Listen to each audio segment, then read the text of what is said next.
Live. We're here with Dan Orlovsky. We got Louis Riddick, Adam Schefter. Lots to get into today. You just heard from Maxx Crosby. We're going to start with that. Okay, starting in Vegas, where this time last week, the NFL world stunned after Baltimore has decided to back out of the trade for Maxx Crosby due to those medical concerns that arose during a physical. Yesterday, Crosby spoke for the first time since the failed deal, did not hold back. This is on his own personal podcast.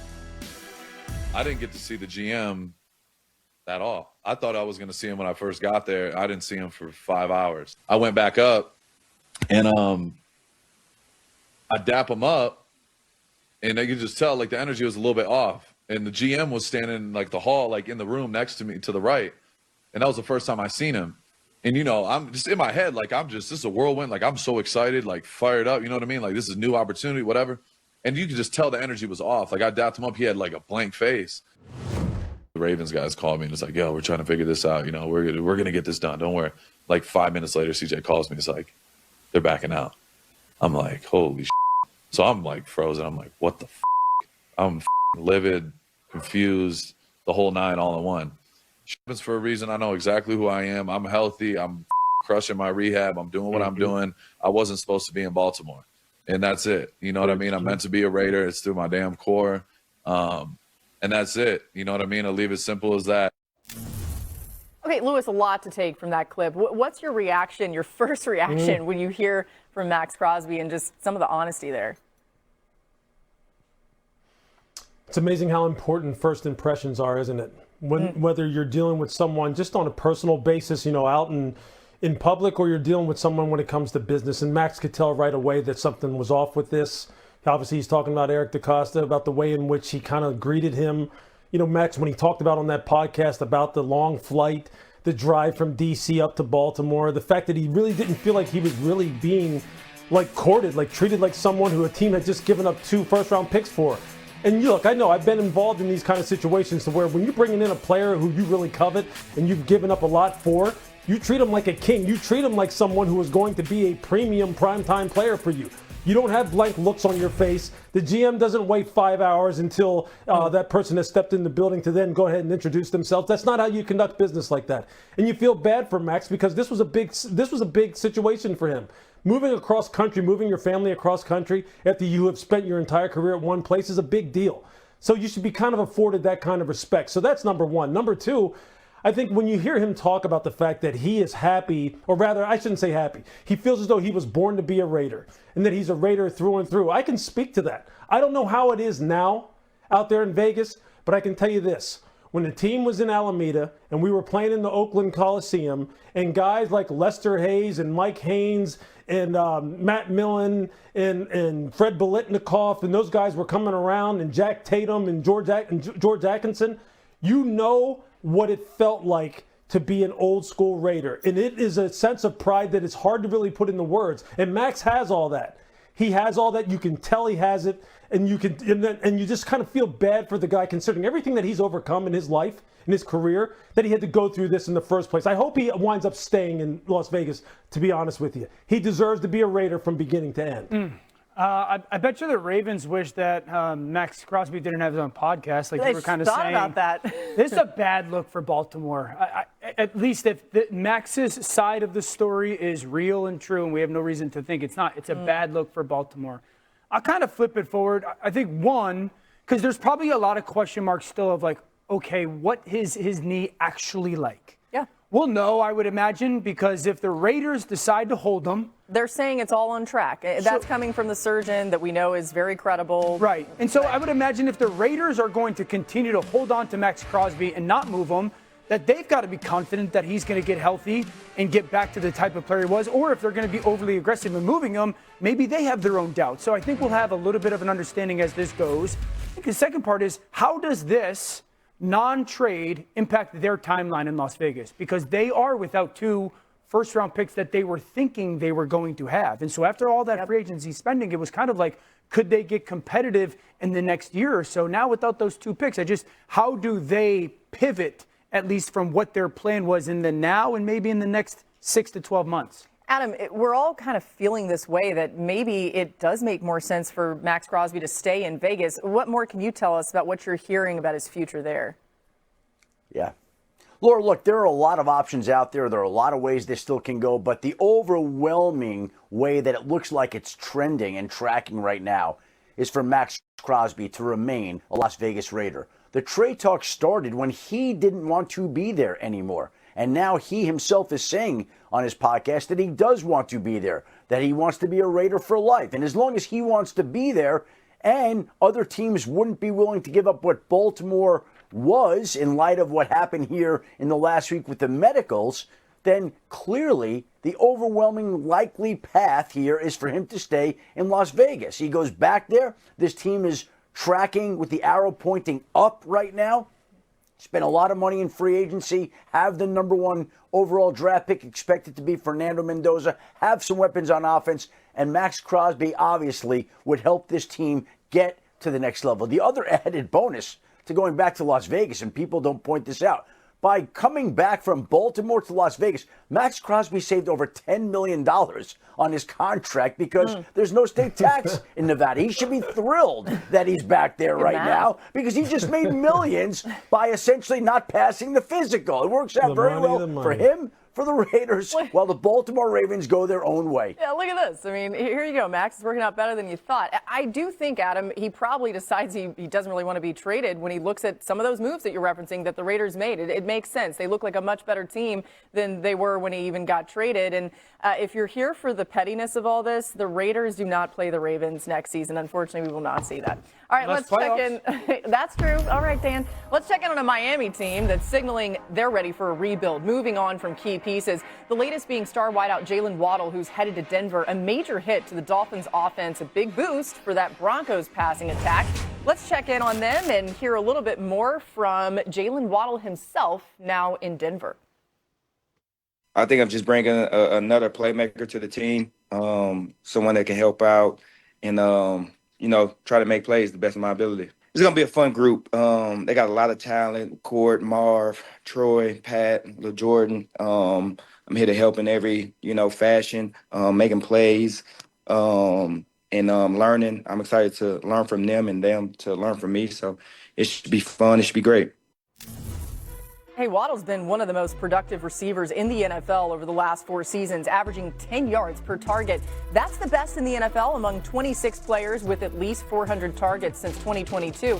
Last season, the Broncos receivers averaged 9th fewest yards, per target. You can see the difference in the instant boost that Jalen Waddle will add. And Dan, what can the addition of Waddle bring to this Broncos passing game that felt like this is kind of the one piece they needed to solidify? Yeah, explosive pass plays, and it's really the part of their offense that I would tell you was the weakest element. Waddle is a complete receiver. I don't want to just paint him as just a vertical threat. He can run all routes, middle of the field, in breakers, catch the ball, do something with it in the yards after the catch game, absolutely. But he is a vertical threat as well. His ability to make the big explosive plays down the field is absolutely one of his strengths. And I would sit here and tell you, as much as I've liked watching Denver's offense, and there's been this evolution under Sean Payton that it's sprinkled a little bit of like the college element in, it hasn't looked like I expected it to in totality when it comes to like the Saints stuff, which was notorious for the play action chunks, the 20 to 25 yard big throws, and then the big ball down the field. This answers that. They haven't had that guy that was consistently going to be that. Jalen Waddle is. This was a very, very good football team. This was the one spot you can truly make a case they didn't have. They do now. Yeah, Lewis, when you think about the other receivers they have on this roster in that group, how does Waddle mesh with what those guys look like on the field? Well, the cool thing about it is that they're all interchangeable. You'll see Cortland Sutton playing the slot. He'll play the X and the Z. You'll see Jalen Waddle. He can play the slot, the X. Troy Franklin can play the slot, the X to Z. Marvin Mims, he's a catch and run guy, a guy who's just explosive with the ball in his hands. Pat Bryant, he's a big physical slot player who really is kind of like, some of the wide receivers that Sean Payton had when he was in New Orleans. Think of guys like Marcus Colston, who really just chewed people up with a bigger body on the inside. So what Jalen brings you is in a different package. He brings you that same versatility, but he has the juice down the field. I mean, the guy has legit, when you're standing there as a secondary player, you're going, where's 17 And if I'm one-on-one with him in any way, shape, or form, you're looking, what leverage do I have and where's my help? What leverage do I need to take and where's my help? And what that winds up doing is it winds up making you get distracted with everyone else, and it's just going to open up the entire offense. And if they can get the run game going, if Davis Webb now is the new play caller, can get the run game going, the play action passing game is going to get going, as Dan just alluded to, the Broncos are going to level up big time. Yeah, Lou, this is how I think they're going to use him. He's going to play the slot for them initially. They'll move him out sometimes to the Z, but he's going to play slot for Denver, and they're going to utilize him there. And if we remember back in the day, Sean Payton was in New Orleans when they traded for Brandon Cooks, and Brandon Cooks brought an element of explosiveness to the Saints offense. I think the Broncos believe that Jalen Waddle is capable of bringing even more explosiveness to this Denver offense, complementing Courtland Sutton and giving Denver the type of big-time weapon that it lacked that would make Courtland Sutton better, make the other receivers better, and they think he's going to elevate the whole offense largely from the slot. The other side of this, of course, is Malik Willis going to Miami and now has a really thin group of wide receivers. We'll continue to keep an eye on how they can help him.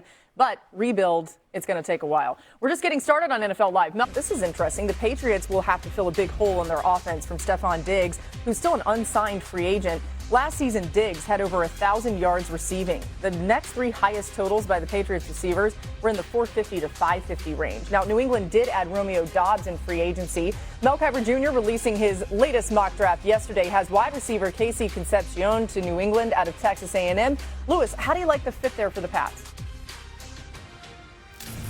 I like it a lot, Laura. They need a guy who is tough and able to run, even though that's Omar Cooper right there. But there's Casey. He's a guy who's a do-it-all type of guy who can play three positions, who can really, though, again, control the middle of the football field. He's one of those dudes who average almost 7.5 yards of yak per reception, which is just ridiculous. And he's got just tremendous open field running skills, as you see right there. So I think he fits perfectly with what they have and what they don't have. Let's go to Baltimore, where the Ravens could get some much-needed help on the offensive line. Last season, the Ravens' tackles were great when pass blocking, but were 22nd in run block win rate. According to ESPN Analytics and NFL Next Gen stats, their guards were middle of the road in both pass and run blocking. Plus, Baltimore is going to have to replace their center, Tyler Linderbaum, who went to the Raiders as a free agent. Mel's got the Ravens taking offensive tackle Spencer Fanu at 14, a replacement for Tyler Linderbaum. A young replacement, though. He's talented. Dan, do you like this pick for Baltimore? I do. It's a need. Fanu can kind of play anywhere inside or outside of the offensive line.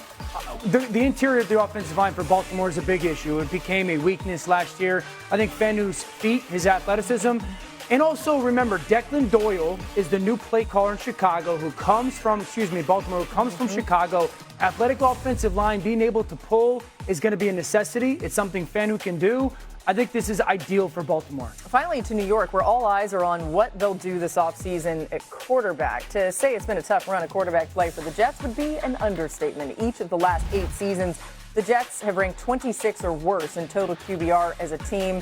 That stinks. The Jets' last quarterback to rank top 10 in the league in total QBR was Ryan Fitzpatrick. That was back in 2015. Although the Jets just signed Geno Smith, Mel thinks there's still help on the way. He has him taking quarterback Ty Simpson out of Alabama at number 16. Adam, what are you hearing, though, about the Jets playing at quarterback?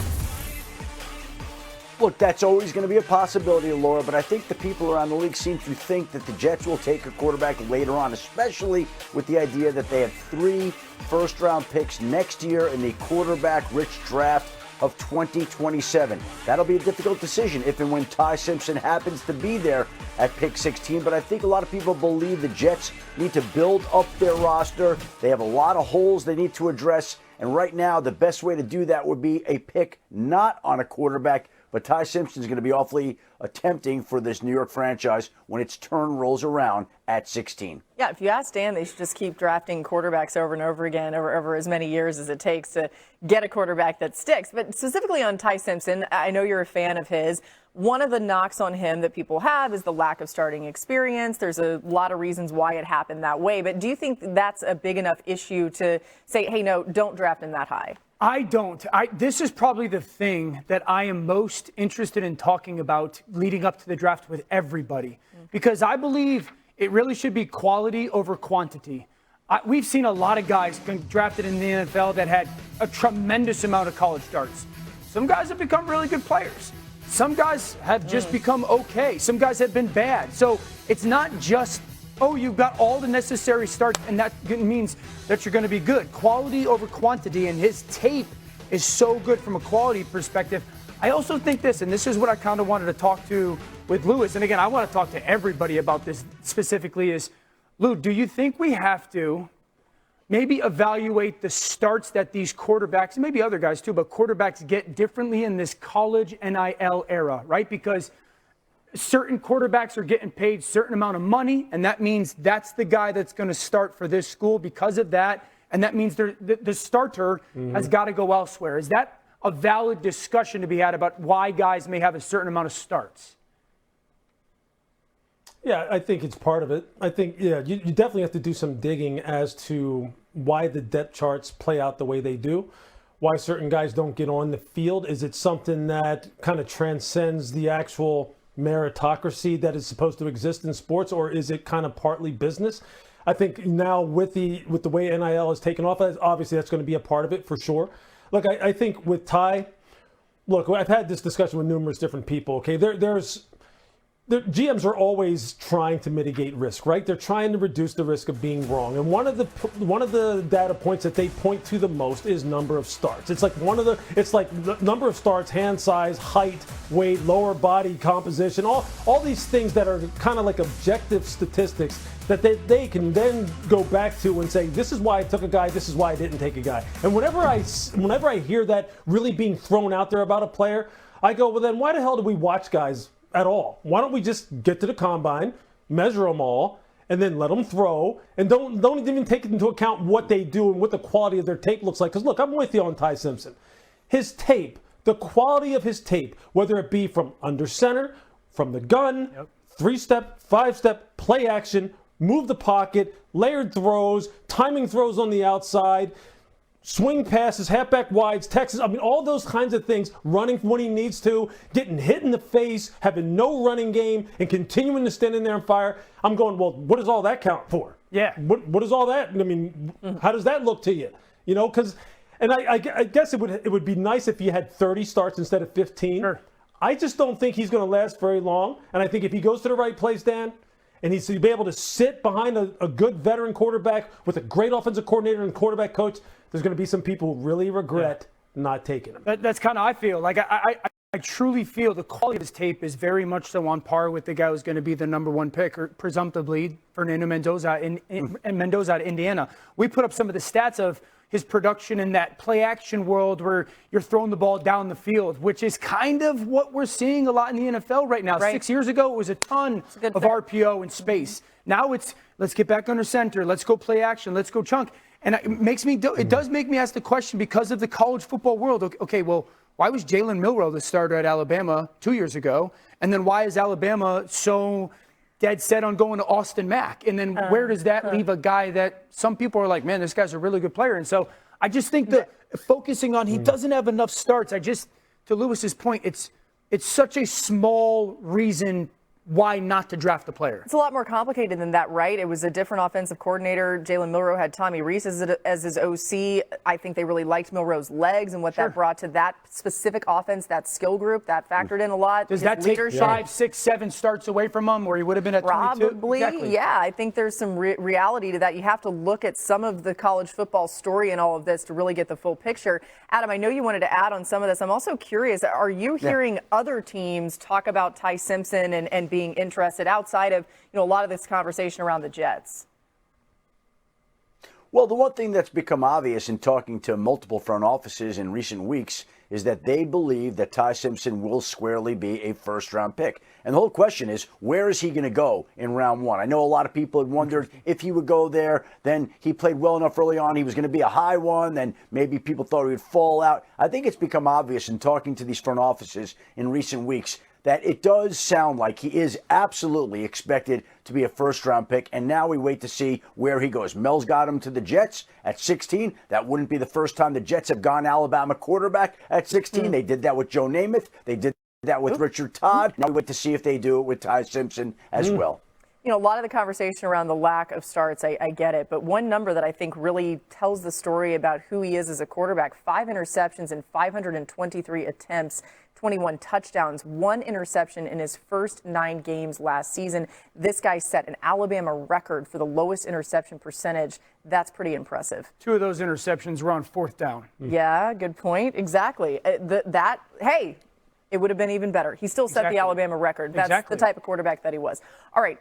Yeah, Laura, a short time ago, the Carolina Panthers traded Andy Dalton to the Philadelphia Eagles for a 2027 7th-round draft pick. Dalton is somebody that the Eagles have had their eyes on for a while. Now they make that deal. He'll have to pass a physical, of course, but Dalton is headed to the Eagles. And a short time ago, the Denver Broncos passed Jalen Waddle on his physical. We keep bringing up the physical in light of everything that happened in the last week with Maxx Crosby. Waddle passed his physical. The trade is now official. He's the newest member of the Denver Broncos. The Dolphins get 3 draft picks back. The Broncos get back Waddle and 1 draft pick, and the Broncos have a new slot receiver to play opposite of Courtland Sutton. And also moments ago, Justin Fields passed his physical, and the trade is official with the New York Jets and the Chiefs. Fields goes to Kansas City for a future draft pick in the 2027 draft, a 6th-round pick. The Jets get back a pick for a player that they obviously were planning to move on from, and the Kansas City Chiefs get a backup to Patrick Mahomes, who's recovering from a torn ACL. Now take a look at this. Last year, from the start of the new league year to the NFL draft, there were 15 total trades.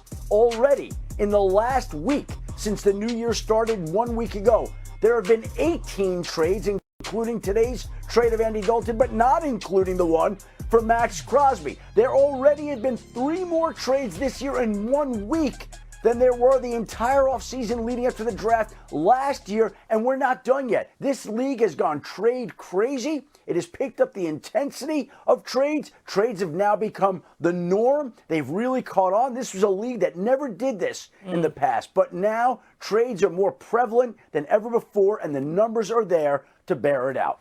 I love it. I think it's great for the league. I want to get your perspective on it, Adam, in just a moment. I know Adam likes it, right? He's tweeting out, he's breaking out all these newses. It's great.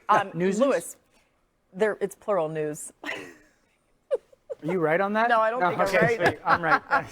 Dadgummit. All right, Lewis, 18 trades so far already in the new league year. Why do you think trades are more of a thing than they were in the past? Well, I think there's 2 reasons. One, I think timelines are condensed now as far as the amount of time that a lot of these GMs are being given to turn franchises around. I think, patience has run thin. And so guys are going to use every vehicle at their disposal, every method at their disposal to try and improve the football team. And one of the ways you can do that is by calling up your buddies and seeing if you can kind of work out a deal player for picks in a way that maybe you couldn't in the past. And the reason why, look, a lot of these GMs now, they've all come up through the ranks together. They were all either college scouts on the road who used to bebop from Oklahoma to Texas to Baylor to Texas A&M, down to Rice, down to Houston, and just make that trek throughout the country. And, you're having dinners together, late nights on the road, and, at truck stops, at restaurants, at little, Denny's restaurants, and then you're going in and watching tape together and talking about players, and you develop relationships. As you move up through the ranks, you become general managers. It's easier to pick up the phone and call a guy and say, hey, look, man, there's a guy who I have in mind who I really like on your roster. Maybe there's some people or some picks we're willing to get off up from us. I think this could help you. You could help me. And the friendship kind of allows you to kind of have that kind of conversation. And these are how these things kind of keep going, which I think is great because it's made it exciting for us. And it's made it easier. Well, not easier. It's given them another way to kind of try and improve their football teams.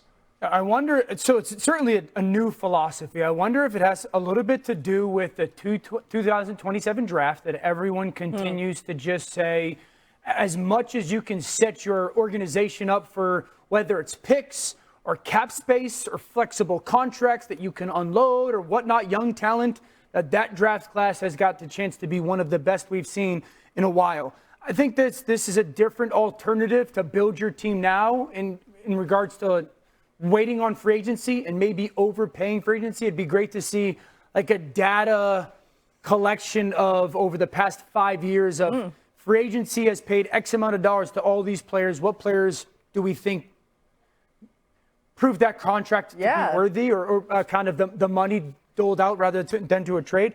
Compensatory picks, I would imagine that's part of this as well.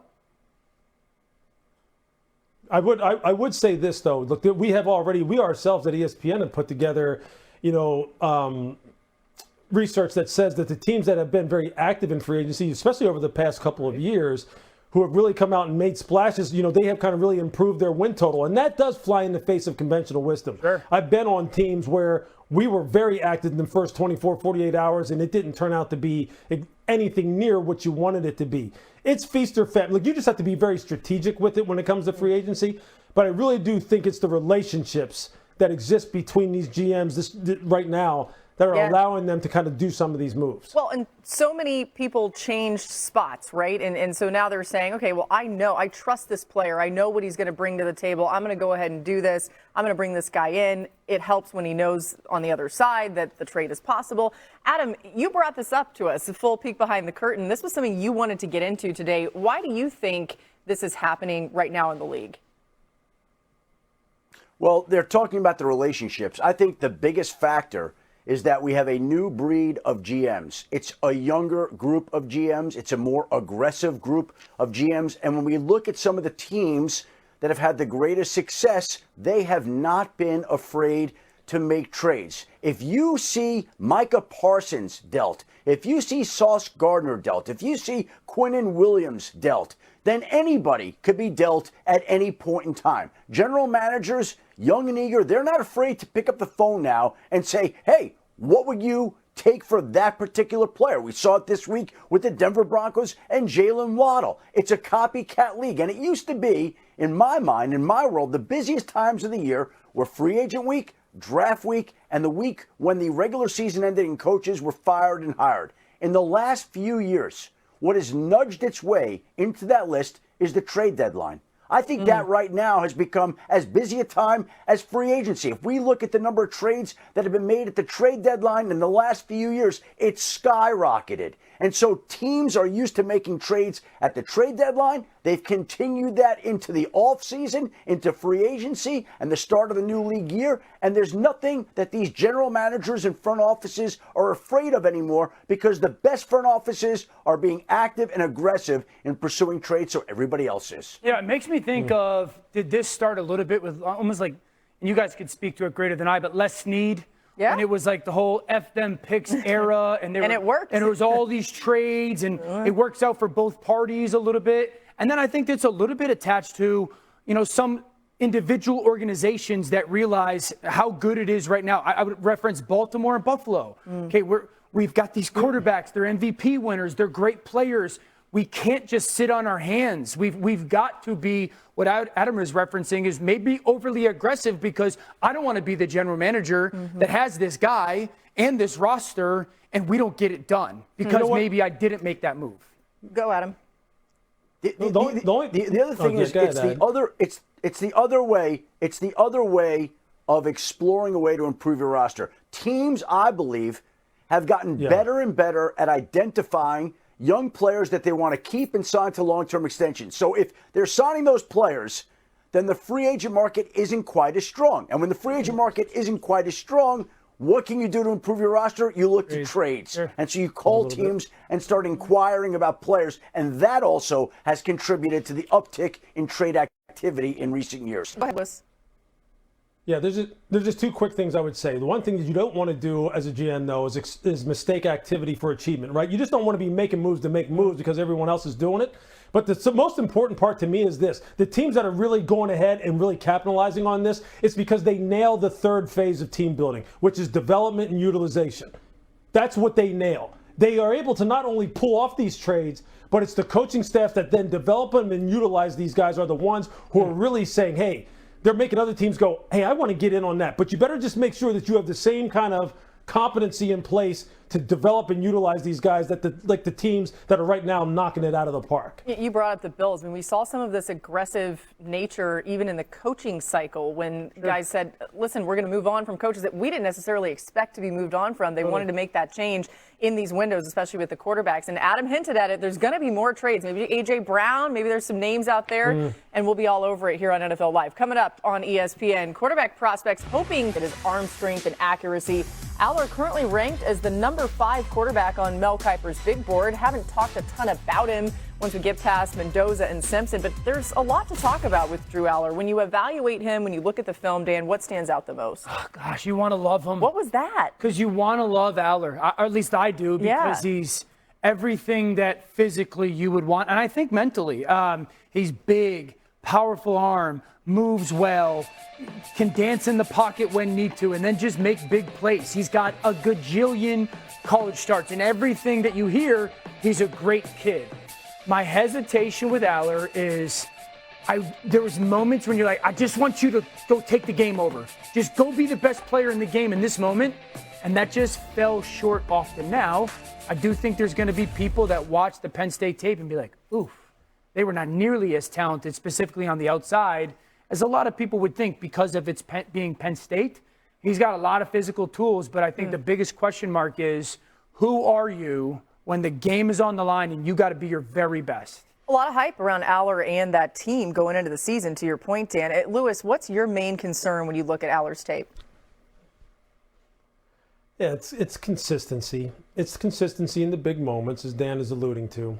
Got a chance to sit across the table from Drew Aller a couple times, and he's one of those guys who you sit there and go, man, I'd like to have you as a son. Nice, respectful, smart, loves the game, committed to the game, physically looks the part, has some plays on tape this year that are just, you sit there and you go, that's what I'm talking about. Big, strong, sturdy quarterback in the pocket, throw the ball from different arm angles with just a flick of the wrist, and can make some wild type stuff. And then it's the easy throws. It's the easy little halfback flat routes where he just throws the ball in the dirt. It's the ones where he's got a receiver coming down the seam, middle of the field, clean pocket. He puts it behind him on the wrong shoulder, and you're sitting there going, Drew, what are you doing?